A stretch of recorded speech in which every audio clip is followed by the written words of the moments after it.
ஒரு அரச தேவைக்காக காணி வந்து சுவீகரிக்கப்பட்டா அதுக்குரிய நஷ்டஈடு வழங்கப்படணும், இல்லையென்றா அது சம்பந்தமான கலந்துரையாடல் காணி உரிமையாளரோட கதைக்கப்படணும். இன்று வரைக்கும் அது சம்பந்தமான எந்த ஒரு நடவடிக்கையும் மேற்கொள்ளப்படுது. நாங்கள் கேட்கிற விஷயம் தான், விமான நிலையம் உண்மையிலே விஸ்தரிக்கப்படும், அபிவிருத்தி நடக்கும் என்று சொன்னால் அதுக்கான காணியை மக்கள் வழங்குறதுக்கு தயார். ஆனால் அரசாங்கமும் அதிகாரிமாரும் அந்த மக்களோட நேரடியாக விஷயத்தை கதைக்கிறதுக்குரிய, அதாவது விமான நிலையம்னா விமான நிலையத்துக்கு தேவையான காணியின் அளவை வெளிப்படுத்திருக்கேன் இல்லை, அதுக்குள்ள வர்ற காணிக்குரிய நஷ்டத்தை வழங்குறதுக்கு அந்த மக்களோட கைக்கலாம் மேலதிகமாக இருக்கிற காணிக்காக இந்த நிலங்களை விடுவிக்கிறதுக்குரிய வேலை செய்யலாம். ஆனால் அரசாங்கம் அது சம்பந்தமாக வெளிப்படையாங்களோட கதைக்கல. இன்றைக்கு ராணுவ தளபதி சொன்ன மாதிரி 2008 ஏக்கர்ல 1600 ஏக்கர்கிட்ட அவையின் கைவசம் இருக்குன்னு சொல்றாரு. மற்றும் ஏர்போர்ட் வச்சிருக்கேன். அந்த 1600 ஏக்கருக்குள்ளேயும் ராணுவம் என்ன வேலை செய்யுது, தனியாக விவசாயம் மட்டும்தான் பெருமதியான செய்யுது. இன்றைக்கு அவை விவசாயத்தை செய்து அந்த வழிவடக்கில் இருக்கிற சின்ன சின்ன அவையில் வெல்ஃபேர் ஷாப், சலூன், சின்ன சின்ன குட்டி குட்டி கடைகள் எல்லாம் அவையில் உற்பத்தி பொருளை போட்டு விற்பனை செய்ய அங்க இருக்கிற சாதாரண மக்கள் வருமானம் இல்லாம போகுது. இது அமைச்சர் இப்ப இது வந்து ஒரு சாதாரண பிரச்சனையா இருக்கலாம் உங்களுக்கு. இன்னொரு 10 வருஷத்தால் அங்க வாழ்ற மக்கள்கிட்ட சாதாரண ஜீவனோபாயம் பாதிக்கப்பட்டு. இப்ப நாங்க கேட்கிற ஒரே ஒரு விஷயம், எங்களுக்கு காணி வெடிப்பு சம்பந்தமான ஒரு சரியான ஒரு தீர்வு, ஆணித்தரமான ஒரு தீர்வை சொல்லுங்க. ஆட்சிக்கு வந்த போதும் ஜனாதிபதி 2 தரம் மயிலடிக்கு வந்தவர், 2 தரம் பெறும்போதும் மக்களுடைய காணி மக்களுக்கு சொன்னவர். கடைசியா வந்த போதும் அதே விஷயத்தை தான் சொல்றார். நீங்கள் உங்களோட தேர்தல் பிரச்சாரத்துக்கு வந்த போதும் எங்களோட ஆரோக்கியமான கோயில வச்சு சொன்ன ஒரே ஒரு விஷயம், இந்த கூட்டத்துக்கு நான் வந்திருக்க மாட்டேன், உங்களோட காணியை விட்டுட்டு தான் பெறுவேன் ஒரு வாக்கையும் தந்தீங்க. இந்த வரைக்கும் அது சம்பந்தமான எந்த ஒரு நடவடிக்கை இல்லை. எங்களோட கோயில் பெருநாள் கமாண்ட பங்களாக்கு ஆப்போசிட்ல இருக்கிற கோயில் பெருநாளுக்கு நாங்க மிஷனுக்கு அறியாத இடம் இல்லை. இதே இருக்கிற எல்லா அரசு உத்தியோகத்தர் மேலுக்கும் அந்த பிரச்சனை தெரியும். ஆனா இன்றைக்கு பாதுகாப்பு இல்லைன்னு சொல்லி எங்களோட திருவிழா நடத்துறதுக்கு அனுமதி தெரியல.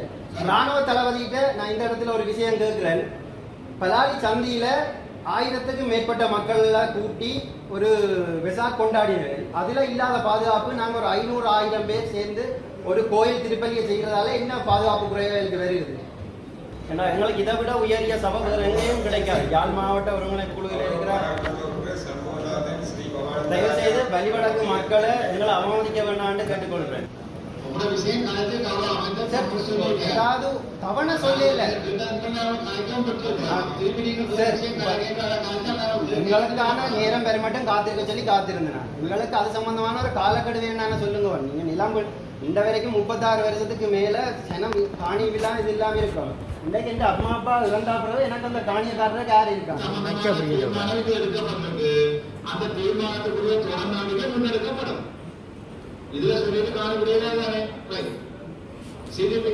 எவ்வளவு காலத்துக்குள்ள சார் விடுபடும்?